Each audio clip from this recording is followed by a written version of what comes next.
Welcome to Gabriel's horn. So first things first, just what is Gabriel's horn? Gabriel's horn is the solid created by rotating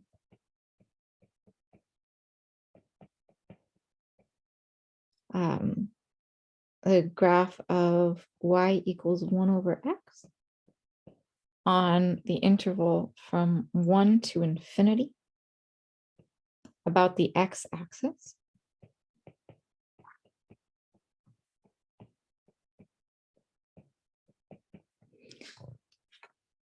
So in terms of what we're looking at, if we rotate that graph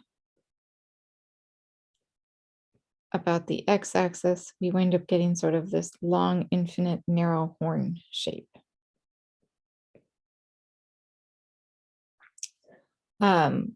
It turns out this is a very odd solid. So this infinite solid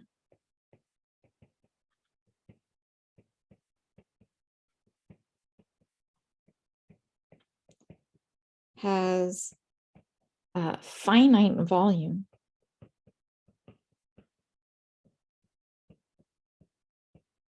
but infinite surface area.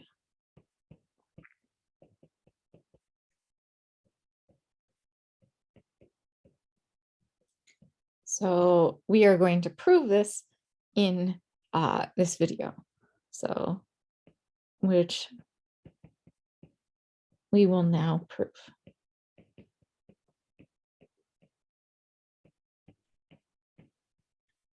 So for the volume of Gabriel's horn, we can simply do this using disks.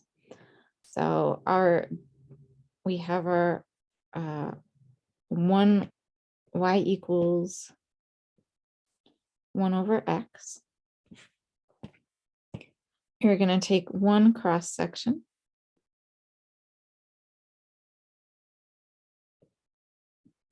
which will have radius 1 over x.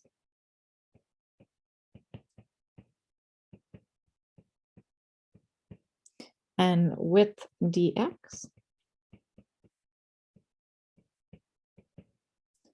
And so we have that our volume slice dv is equal to pi times the radius squared.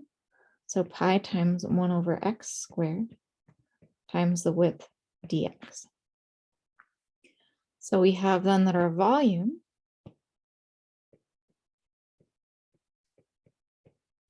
is equal to a definite integral from 1 to infinity of pi times 1 over x squared dx,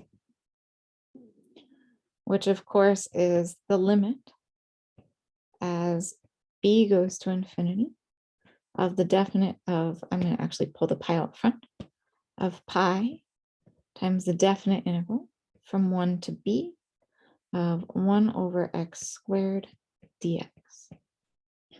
That 1 over x squared, of course, is just x to the negative 2.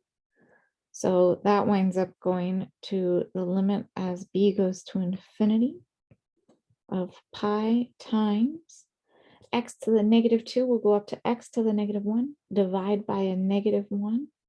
We'll have a negative 1 over x evaluated at 1 and b.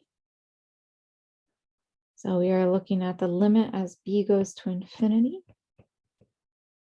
of pi, or a negative pi over b. If we do pi times negative 1 over b, negative pi over b, then we would have minus negative pi over 1. As b goes to infinity, that negative pi over b goes to 0. So we just have a 0 plus pi, otherwise known as pi. So our volume for this infinite solid is equal simply to pi, or pi units cubed. On the other hand, if we look at the surface area of Gabriel's horn,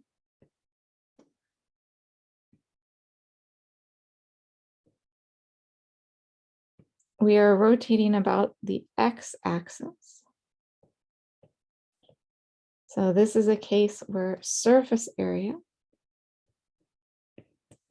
is equal to 2 pi times the definite integral from a to b of f of x times the square root of 1 plus f prime of x squared dx.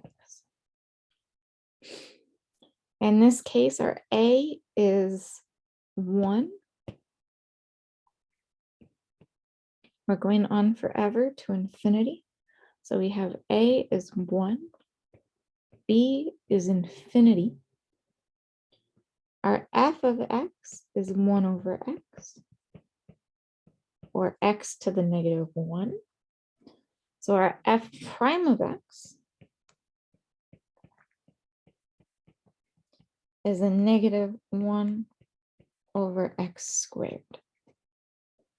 So we are looking at here, surface area is equal to 2 pi times the definite integral from 1 to infinity of 1 over x times the square root of 1 plus, in parentheses, negative 1 over x squared, and parentheses squared dx.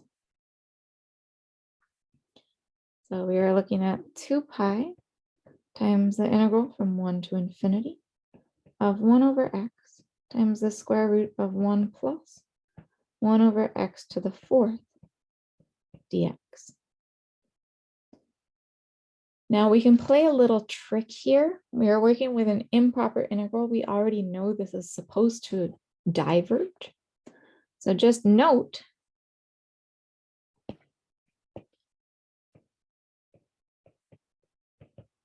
that 1 over x times the square root of 1 plus 1 over x to the 4th is going to be greater than 1 over x times the, than just 1 over x, right? So this is because the square root of 1 plus 1 over x to the 4th is greater than 1. So if we multiply by 1 over x by that, it should be greater than just 1 over x. So what we have then is, since the integral from 1 to infinity of 1 over x dx diverges, and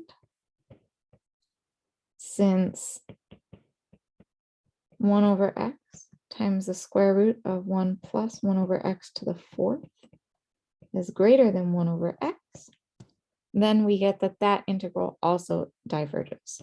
So then we have the integral from 1 to infinity of 1 over x times the square root of 1 plus 1 over x to the 4th dx also diverges.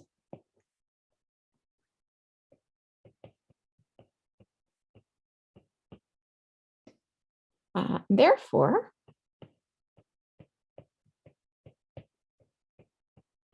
our surface area,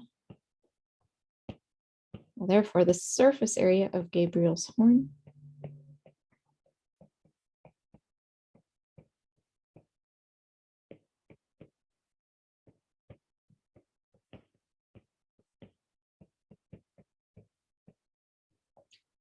our SA being equal to 2 pi times that integral from 1 to infinity of 1 over x times the square root of 1 plus 1 over x to the 4th dx also diverges, or is infinite.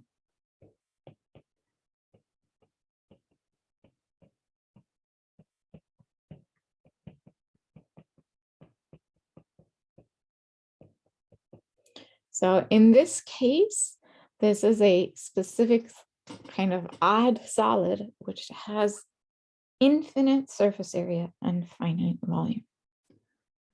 So thus Gabriel's horn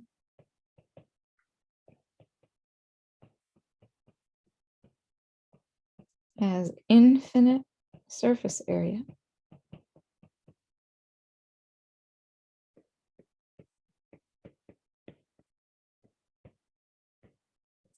and finite volume.